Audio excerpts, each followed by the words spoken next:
นี่มันจะเฮ็ดให้อันแกงหน่อของเฮาหวานขึ้นนะหวานจัดใส่ไปเลยตามด้วยเฮ็ดเค็มใส่ลงไปเลยที่จริงน่ะมีลายเฮ็ดใส่ลงไปแห้งแซ่บแต่ว่ามื้อนี้เฮาได้มาแต่เฮ็ดเค็มแบบเฮาฝ่าวโพดนะใส่เป็นเฮ็ดทะนุนหรือว่าเฮ็ดนางฟ้ายังลงไปอีกแห้งแซ่บเพื่อกันแล้วก็คนเลยนี่ป๊าดเริ่มหน้าแซ่บแล้วได้ทุกคนนี่นะมื้อนี้แม่นหน่อยบ่เฮ็ดเผ็ดปานใดเด้อถ้าว่าเฮ็ดเผ็ดมันจะหน้าแซ่บกว่านี้แบบมันจะจัดจ้านเลยนะหน้าแซ่บแล้วหน้าแซ่บแล้ว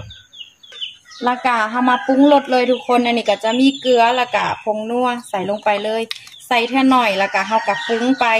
แบบเผื่อว่ามันบ่พอยังก็เฮาก็ค่อยเติมนะตามด้วยปลาแดกใส่ไปเลยเดี๋ยวหน่อยจะใส่กะปิน้ำเพื่อความหอมความนัวอันนี้เค็ดบ่ลับเด้อใส่กะปิลงไปน้ำ